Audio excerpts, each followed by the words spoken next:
All right, I got a new contraption. It is a stand that my camera sits on,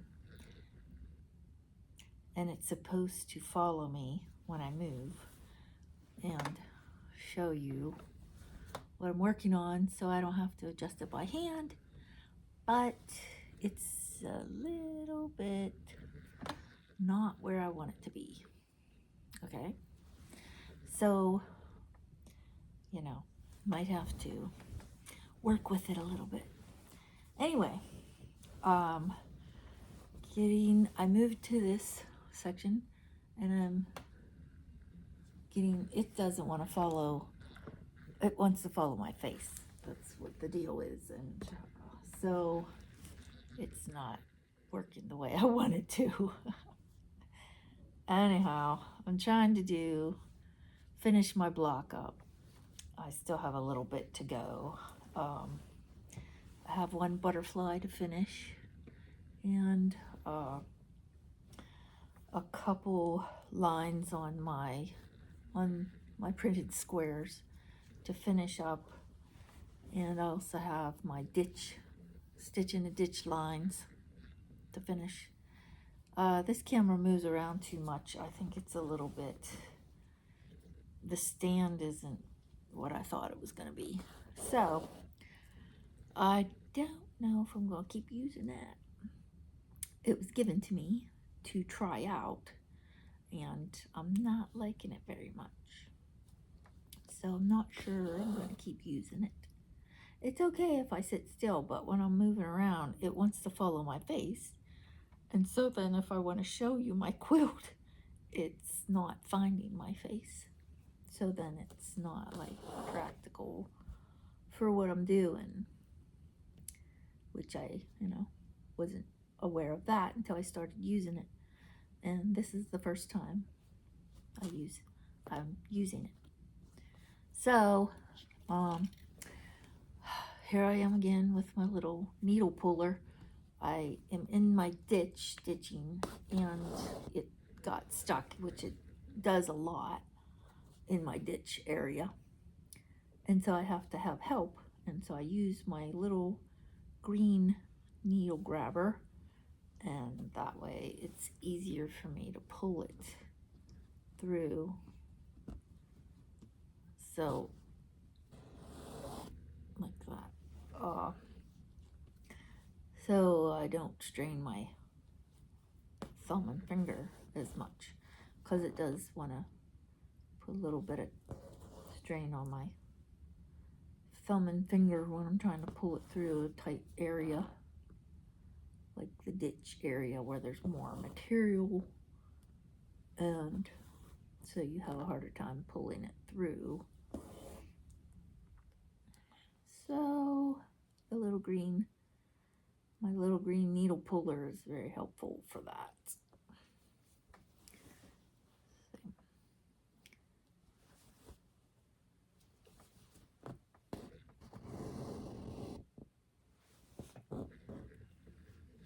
See, it wants to move a little bit too much, my camera. So I'm not liking it that much. It's kind of helpful, but then in another way it's not. So I don't know if I'm going to keep using it or not. Guess it's trial and error. We'll see. But yeah, I'm trying to get some more of this done so I can get it finished and then get the binding put on it. So, oh boy, now I got a knot, and that is so frustrating. There we go, got it through. So yesterday I got a knot in it, and I wasn't filming, and I had to, well, there you are.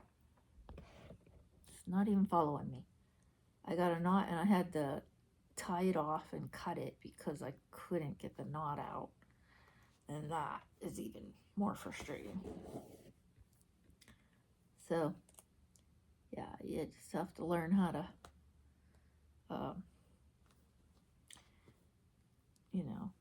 get your knots out or tie them off and cut them off if you have to. But it can be frustrating at times. Anyway, I'm not sure this camera's gonna work out too well. It just wants to do its own thing. So it's a little odd.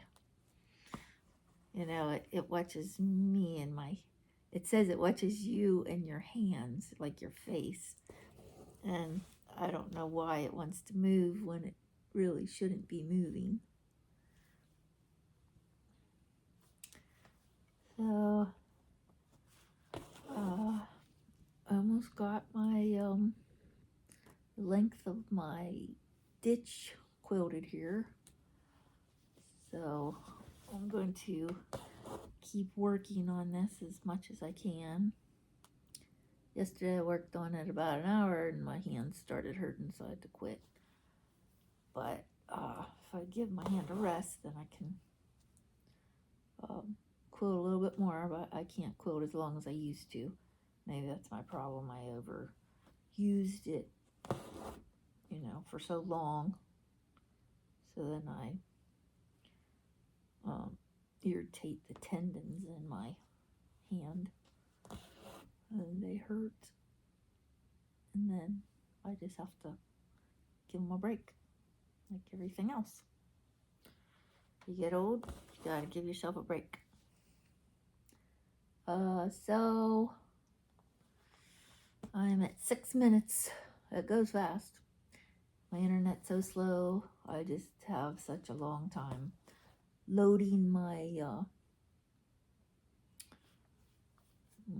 my videos, and so I try to keep them short. Anyway, I'm up here at the top. This was the line I was going for, and so now I'm going to take my stitching down across this way to make my X, if you can see that. There it is. It's adjusting. Okay, so that's what I'm going to work on next. I'm going to anchor that in and just go down and stitch the X, and then that square shall be done. But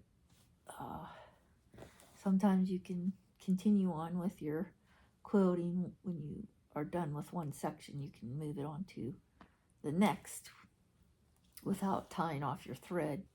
You can just continue quilting if you have enough thread. So that's what I try to do most of the time. Sometimes I don't have enough thread, but you know, you do what you gotta do. But I can't wait to get this quilt done. I feel like I've been working on it for so long, and I should have been done by now, but when I burnt my hand, I couldn't work on it at all. So I lost a lot of time, you know, and then summer came, and then I was not working on it a lot this summer because there was so much other stuff to do. It's always more of a busy time in the summer. Now that fall's starting, we got, you know, I did some canning and, you know, get your stuff done through the summer months, and then you have more time in the winter sometimes, you know, to sit and do hobbies. So that's mostly when I would always do my quilting, was in the winter months, because the summer months were just always busy. So hopefully I can get this quilt done, and then of course I'll start another project. So here we are. I got the X done, right? You can see it. If I can get my needle out. There it is. Okay, so I'll cut my thread off where I ended it. It's just moves around too much. So I have a couple more of those to do, and then I have a butterfly I need to do. and we'll be done with that block. So now we're at 10 minutes, so I do a lot of sewing. So anyway, I'm going to end it there. Keep quilting, have fun, enjoy what you're doing, and make it your own. All right, bye.